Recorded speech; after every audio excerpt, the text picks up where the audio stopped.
નમસ્કાર. આપ જોઈ રહ્યા છો મંતવ્ય ન્યૂઝ અને સીધો સંવાદ સાથે હું રોનક મોટવાડિયા. દર્શક મિત્રો, ગલ્ફ દેશનું યુદ્ધ અત્યારે ભારતમાં પણ મોટા પ્રમાણમાં અસર જોવા મળી રહી છે. ખાસ ક્રૂડ ઓઇલ, ગેસ ઉત્પાદન અને આયાત નિકાસ પર મોટાભાગની અસરો અત્યારે વર્તાઈ રહી છે. સાથે સાથે યુદ્ધની પરિસ્થિતિ વચ્ચે અનેક ભારતીયો પણ ગલ્ફ દેશોમાં ઈરાન, ઇઝરાયલમાં ફસાયેલા છે અને ખાસ કરીને ઈરાનમાં કે જે અમેરિકા અને ઇઝરાયલ દ્વારા સતત હુમલાઓ કરવામાં આવી રહ્યા છે અને ઈરાનનો તેનો વળતો પ્રહાર પણ થઈ રહ્યો છે. પરંતુ આ પરિસ્થિતિ વચ્ચે હવે વૈશ્વિક બજારમાં પણ સંકટ જોવા મળ્યું. વૈશ્વિક વેપાર ઠપ થતો જોવા મળ્યો. આ સ્થિતિના કારણે અત્યારે વેપાર સંકટ છે અને તેના જ કારણે મંદીનો માહોલ પણ જોવા મળી રહ્યો છે. હાલની સ્થિતિએ ગુજરાતમાં મોંઘવારી વધે તેની શક્યતા એટલા માટે છે કારણ કે ગેસના બાટલા મળતા નથી. કોમર્શિયલ ગેસ બંધ કરી દેવામાં આવ્યો છે. ચા સહિત હોટલમાં પણ વસ્તુઓ મોંઘી થઈ રહી છે. આ મુદ્દા પર આજે ચર્ચા કરવી છે ત્યારે મારી સાથે જગદીશભાઈ વ્યાસ જોડાયા છે, જેઓ વિદેશી બાબતના જાણકાર છે, અને વિજયભાઈ આહિર જોડાયા છે, જેઓ એક વિશ્લેષક છે. આપ બંને મહાનુભાવોનું મંતવ્ય ન્યૂઝ પર સ્વાગત છે. શરૂઆત જગદીશભાઈ હું આપનાથી કરીશ. યુદ્ધની સ્થિતિ વચ્ચે આજે સમાચાર એવા પણ વહેતા થયા હતા કે માત્ર ભારતને હાર્મુઝ સ્ટ્રેટમાંથી નીકળવાની પરમિશન આપવામાં આવી છે, પરંતુ ઈરાનના ખુલાસામાં આ વાત ખોટી નીકળી. હવે આ સ્થિતિને કઈ રીતે જોઈ રહ્યા છો ને કેવી અસર થશે અર્થવ્યવસ્થા પર?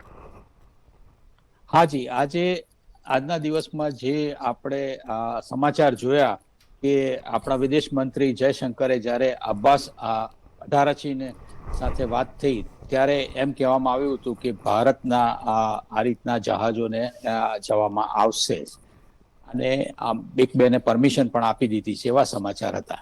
હમણાં તાજેતરમાં થોડી વાર પહેલા જ્યારે એમના સુપ્રીમ લીડર પહેલી વાર જે બન્યા, એમણે જે સ્ટેટમેન્ટ આપ્યું છે મોજબ્તા ખોમનીએ, હવે એનું કહેવું એમ છે કે અત્યારે એ હોર્મુઝ સ્ટ્રેટ બંધ કરવામાં જ આવશે. હવે આના બે વર્ષ થાય છે જુદા જુદા, કે અમુકને પરમિશન આપે છે કે નહીં, કન્ડિશન છે કે નહીં. કારણ કે એક બાજુ તેમના વિદેશ મંત્રી આ રીતે કહે છે અને આ બાજુ આમનું સ્ટેટમેન્ટ આ રીતે આવ્યું છે.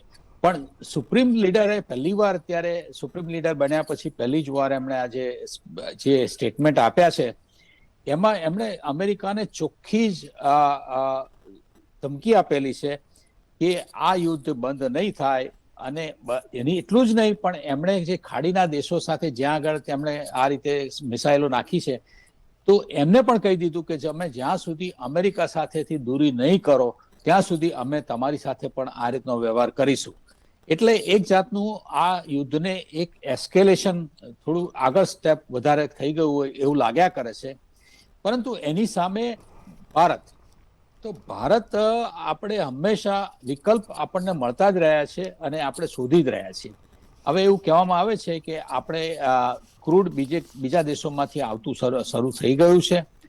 ફક્ત એટલું જ છે કે અમુક દેશો દૂર છે, ત્યાંથી આવતા થોડો સમય લાગશે. પરંતુ ભારતનો જે અત્યારે પોઝિશન છે એમાં કોઈ તકલીફ નથી. રશિયા તરફથી પણ આપણે આ મળી રહે છે.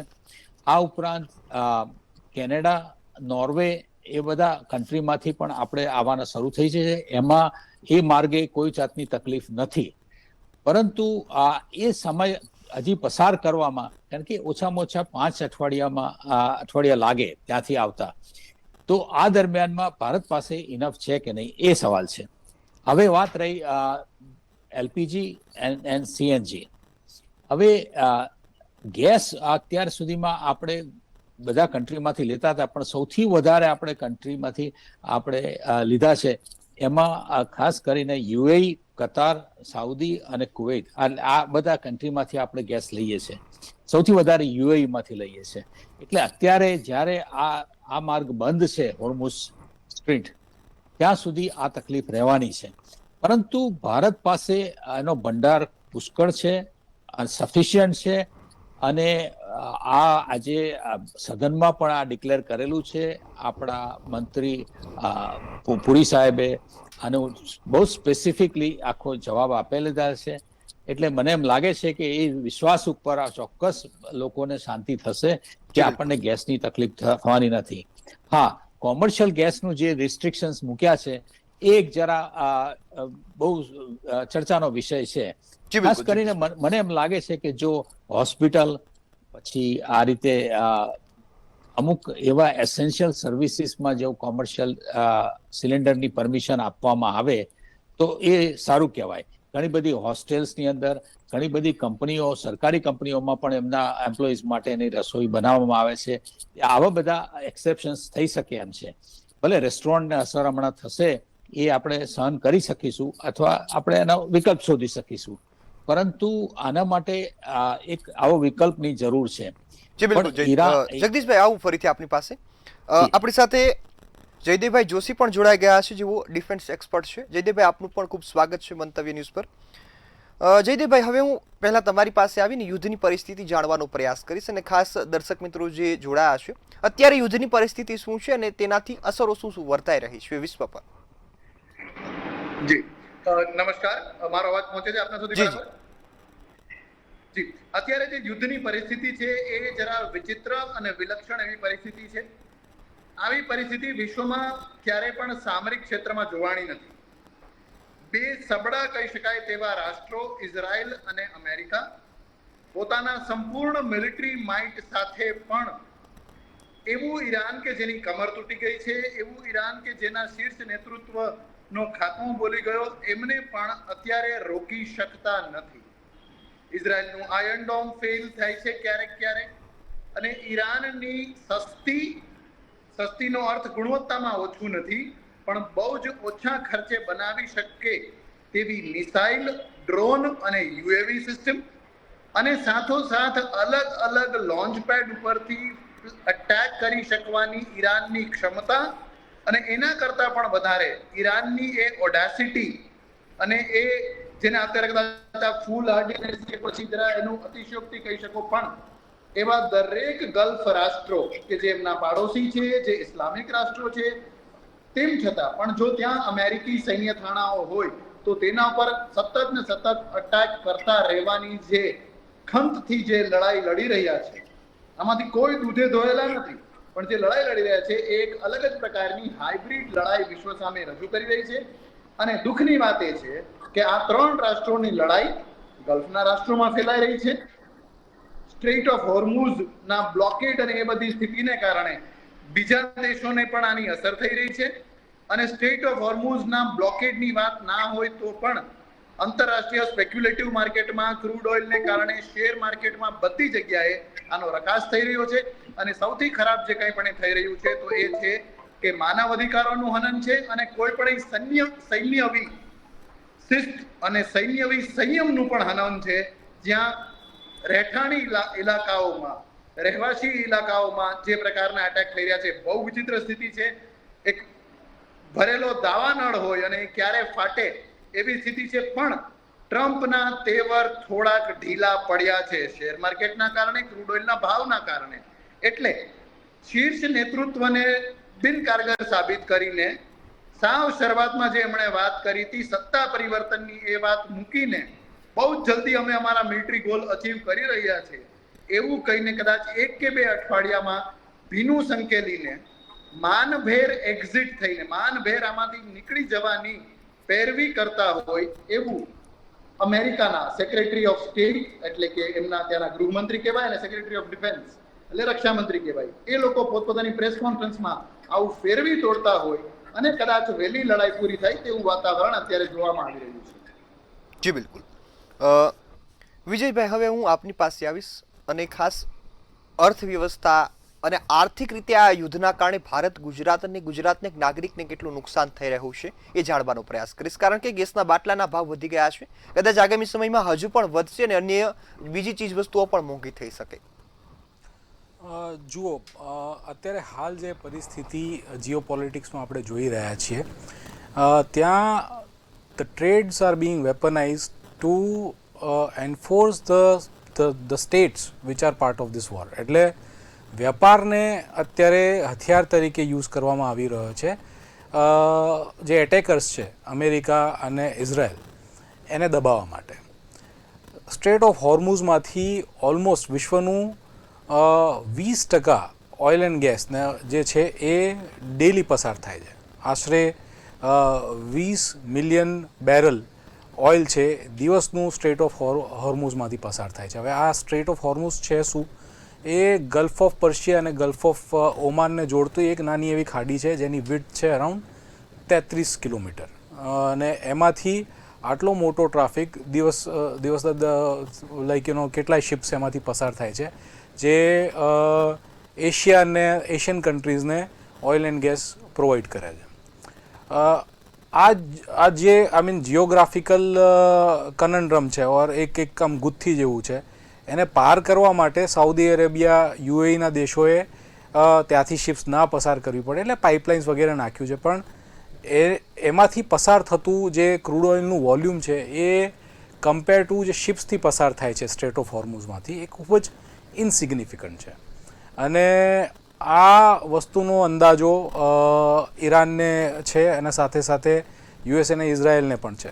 હવે ટ્રેડિશનલ વોર લડવાની જગ્યાએ ઈરાન ઓલ્સો નોઝ કે ભાઈ યુએસ અને ઇઝરાયલ જોડે ટ્રેડિશનલ વોર લડીશું તો એ આપણા માટે કેવી પુરવાર થઈ શકે ઐતિહાસિક દ્રષ્ટિએ, લાઈક ઈરાક, અફઘાનિસ્તાનમાં શું થયું છે એ લોકો જાણે છે. ઓબ્વિયસલી લાર્જર ગોલ અચીવ કરવામાં યુએસ એ બધી બાબતોમાં ક્યારેય સફળ નથી થયું, પણ સત્તા પરિવર્તન કે પછી to get the foothold in to the oil and gas sector of that particular nation એ લોકો મોટે ભાગે સફળ થયા છે. હાલમાં જ વેનેઝુએલામાં જે રીતે એ લોકોએ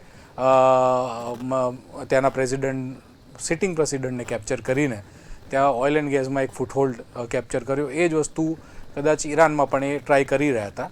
પણ સમહાવ ઈરાનની આ જે રણનીતિ છે કે સ્ટ્રેટ ઓફ હોર્મઝને ચોક પોઈન્ટ તરીકે યુઝ કરે અને જેથી કરીને જે લાર્જર કન્ઝ્યુમર ઓઇલ એન્ડ ગેસના લાર્જર કન્ઝ્યુમર્સ છે, ઇન્ડિયા છે, ચાઇના છે, એ બધા ઇન્ટર્ન પ્રેશર એક્ઝર્ટ કરે યુએસ અને ઇઝરાયલ ઉપર કે ભાઈ આ વોરને હવે અહીંયા ક્યાંક ને કંઈક કરીને સમાપ્ત કરવાનું તમે વિચારો. એમાં મહદઅંશે ઈરાન ક્યાંક ને ક્યાંક સફળ થયું હોય એવું દેખાઈ આવે છે. અને તમે જુઓ કે ઇન્ડિયામાં જ આપણે ન્યૂઝમાં અને ટીવી ચેનલ્સ ઉપર જોઈ રહ્યા છે કે ભાઈ સાઉથમાં લાઈક કેટલાય રેસ્ટોરન્ટ્સ છે, they have shifted their operations from commercial ગેસથી ઇન્ડક્શન કુકિંગ ઉપર એ લોકો શિફ્ટ કરી રહ્યા છે. લોકો લાઈન લગાવી રહ્યા છે ગેસના બાટલા લેવા માટેની. એટલે એક માર્કેટમાં પેનિક છે. લોકોને દેખાઈ આવે છે કે ભાઈ ગેસના પ્રાઇસીસ વધશે, કમર્શિયલ ગેસના પ્રાઇસ તો વધ્યા જ છે. દેર વોઝ અ ટોક કે ભાઈ સીએનજી પીએનજીના બી પ્રાઇસ વધે, બટ જે મોટા સપ્લાયર છે એમણે અત્યારે હાલ પૂરતું સીએનજીના ભાવ ઉપર બ્રેક રાખી છે. પણ જો સપ્લાય ખોરવાયો લાંબા સમય સુધી અને જે દેખાઈ રહ્યું છે કે ભાઈ ઈરાનની સ્ટ્રેટેજી છે, જે કંડલા બાઉન્ડ એક થાઈ વેસલ હતું એના ઉપર ઈરાનના શાહિદ ડ્રોનવાળા દ્વારા જે પેલા પ્રેડેટર ડ્રોન્સ હોય છે એના દ્વારા હુમલો કરવામાં આવ્યો, નુકસાન પહોંચાડવામાં આવ્યું. એક ગુજરાત બાઉન્ડ બીજું વેસલ હતું એના ઉપર પણ સમાચાર છે કે ભાઈ હુમલો થયો હતો. તો એક્ટિવલી જે વેસ્ટર્ન બાઉન્ડ વેસલ્સ છે એને ટાર્ગેટ કરવામાં આવી રહ્યા છે. જવાબદારી લેવામાં નથી આવી રહી, પણ એવરીબડી નોઝ કે ભાઈ આની પાછળ હુમલાની પાછળ કોણ છે. અને એને લીધે Iran in a way expect કરી રહ્યું છે કે ભાઈ બીજા જે નેશન્સ છે who are not part of this war એ યુએસ અને ઇઝરાયલ ઉપર પ્રેશર એક્ઝર્ટ કરે અને એમને સમહાવ નેગોશિએશન ટેબલ ઉપર ઈરાનને લાવવા માટે કમ્પેલ કરે. એ આ એક સ્ટ્રેટેજીના ભાગરૂપે આ વસ્તુ થઈ રહી છે. જો આ વોર લાંબી ચાલી તો ઇન્ડિયાનું જે સ્ટ્રેટેજી રિઝર્વ છે એ હમણાં જે આંકડા આવ્યા હતા એ મુજબ કંઈક 1 થી 1.5 મહિનાનું છે. હાલ પૂરતું સ્ટ્રેટેજી રિઝર્વમાંથી કોઈ પણ ઓઇલ એન્ડ ગેસ રિલીઝ નથી કરવામાં આવ્યા, સ્ટેટિંગ કે ભાઈ અમે લોકો બીજા કન્ટ્રીઝ પાસેથી ઓઇલ એન્ડ ગેસની વ્યવસ્થા કરી લઈશું. બટ આ જ વસ્તુ જો લાંબા ગાળા સુધી ચાલી તો ઓબ્વિયસલી સ્ટ્રેટેજિક રિઝર્વ પણ રિલીઝ કરવા પડશે, કારણ કે સપ્લાય ચેન્સ છે ઓઇલ એન્ડ ગેસની રાતોરાત ચેન્જ નથી થતી હોતી. આ બધા કોન્ટ્રાક્ટ્સ છે ખૂબ જ લાંબા ગાળા માટે સાઇન થતા હોય છે. સ્પોટ ઉપર જો તમે ઓઇલ એન્ડ ગેસ માર્કેટમાંથી પરચેસ કરવા જાઓ, સે ફોર એક્ઝામ્પલ હાલમાં જ તમે રશિયા જોડેથી સ્પોટ ઉપર લેવા જાઓ છો તો રશિયા જે તમને પહેલાં ડિસ્કાઉન્ટ આપતું હતું એ હવે નહીં આપે.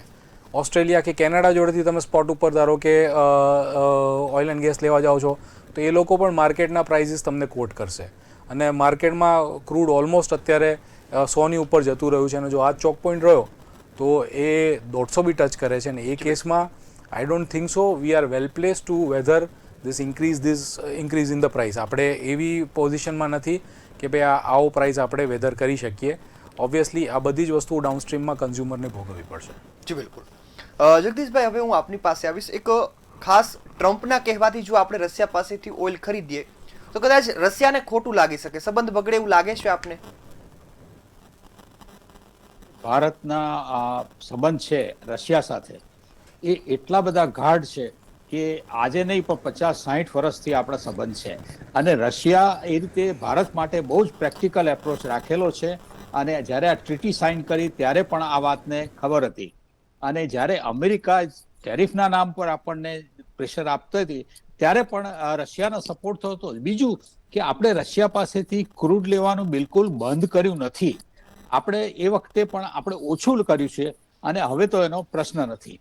હવે આ બધામાં અમેરિકાની પોઝિશન એવી છે કે અમેરિકા વર્ષોથી પેઢીઓથી એમને બસ બે જ વસ્તુમાં ઇન્ટરેસ્ટ છે દુનિયામાં કે ક્યાં ઓઇલ વધારે છે અને ક્યાં સોનું વધારે છે.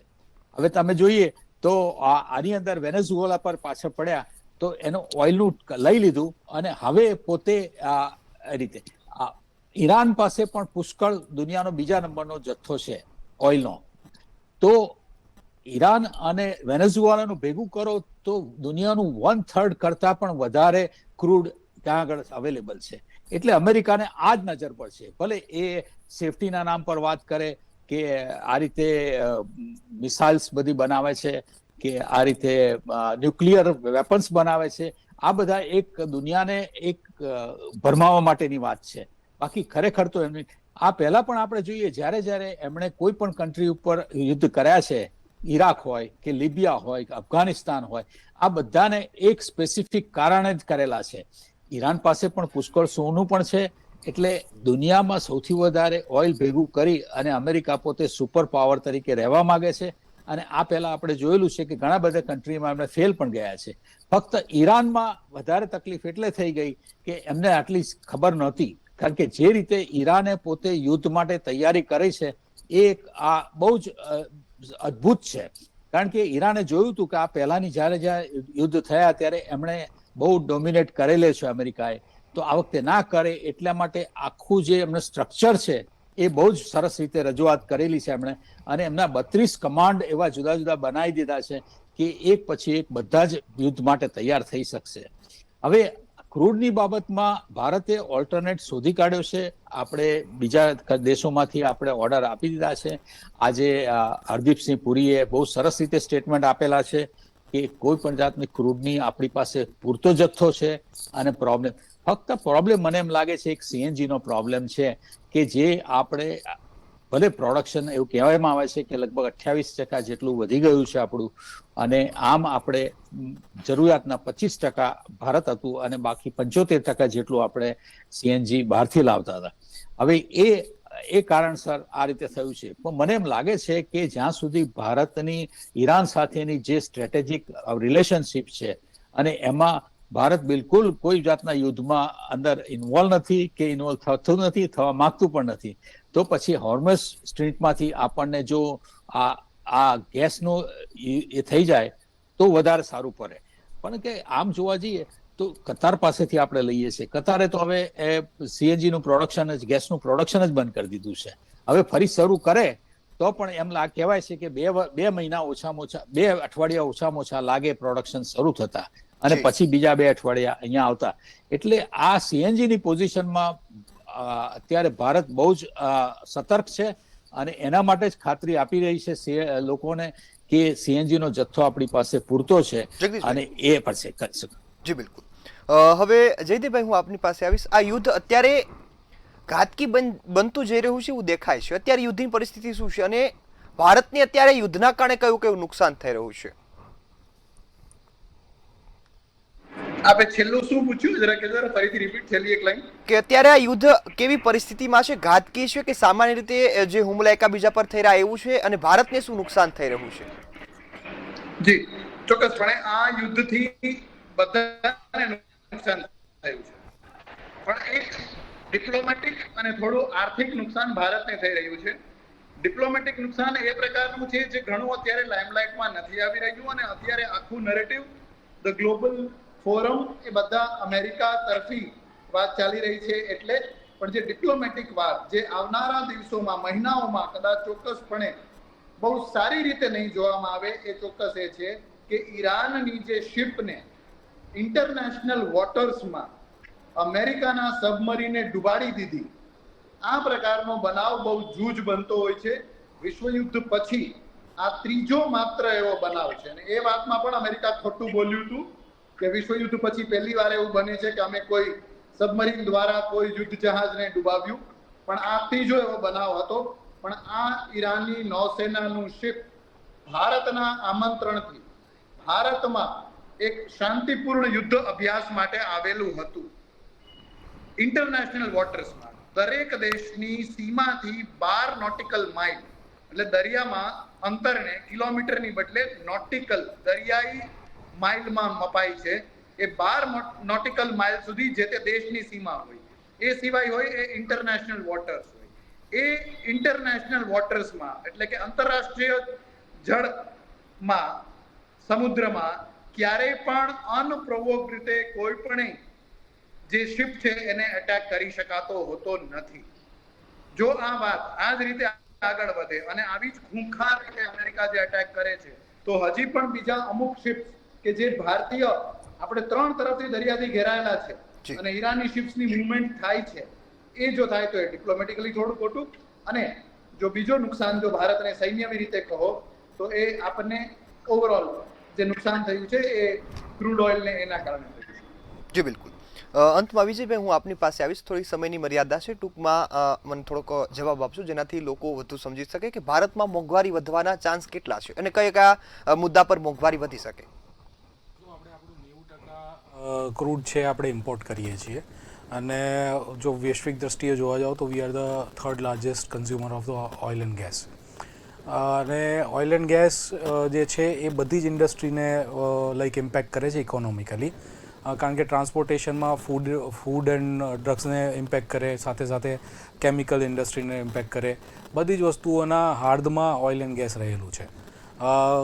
ક્રૂડ પ્રાઇસીસ જો $100 પર બેરલની ઉપર સસ્ટેન રહી તો ઓબ્વિયસલી આપણું જે ઇન્ફ્લેશન છે એ ઓલમોસ્ટ 50 થી 75 બેઝિસ પોઈન્ટથી વધશે, અને એટ એવરી $10 ઇન્ક્રીઝ આ ઇન્ફ્લેશનની અંદર સિગ્નિફિકન્ટ વધારો થતો રહેશે. એટલે ઓબ્વિયસલી જો આ યુદ્ધ લાંબુ ચાલ્યું તો આપણને ઇકોનોમિકલી આની ઇમ્પેક્ટ એડવર્સ ઇમ્પેક્ટ પડશે, કન્ઝ્યુમર્સના પોકેટ ઉપર પણ પિંચ થશે, અને લાર્જર સ્પેક્ટ્રમમાં ઘણી બધી ઇન્ડસ્ટ્રીના સસ્ટેનેબિલિટી ઉપર પણ સવાલ આવશે. એટલે વી હોપ કે ભાઈ આ યુદ્ધ લાંબુ ના ચાલે ઇકોનોમિક પોઈન્ટ ઓફ વ્યૂથી, અને એઝ અર્લી એઝ પોસિબલ જે હોર્મુઝ સ્ટ્રેટ છે એ ઓપન થાય અને ઓઇલ એન્ડ ગેસની જે સપ્લાય ચેન છે એ ફરી પાછી વિધિગત રીતે કાર્યરત થઈ જાય. જી બિલકુલ.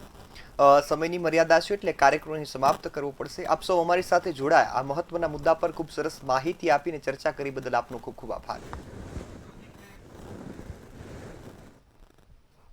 હાલમાં નિષ્ણાંતો જે પ્રકારે વાત કરી રહ્યા છે કે આ યુદ્ધ લાંબુ ચાલે તો ચોક્કસપણે ગુજરાતમાં ઘરે બેઠેલો વ્યક્તિ પણ તેની અસરથી પ્રભાવિત થવાનો છે. હાલની સ્થિતિએ અત્યારે શહેરોમાં કોમર્શિયલ સિલિન્ડર મળતા નથી, ચા કોફી તો મોંઘા થયા છે, હજુ પણ આગામી સમયમાં જમવાનું પણ મોંઘું થશે આવી શક્યતા છે. આશા છે કે આ યુદ્ધ વહેલું સમાપ્ત થશે અથવા તો કોઈ અન્ય રસ્તો મળશે જેનાથી ભારતને તમામ જરૂરિયાતની વસ્તુઓ મળતી રહેશે. આશા સાથે અહીં કાર્યક્રમ સમાપ્ત કરીએ છીએ. ફરી મળીશું એક નવા મુદ્દા સાથે. ત્યાં સુધી મને રજા આપશો. નમસ્કાર.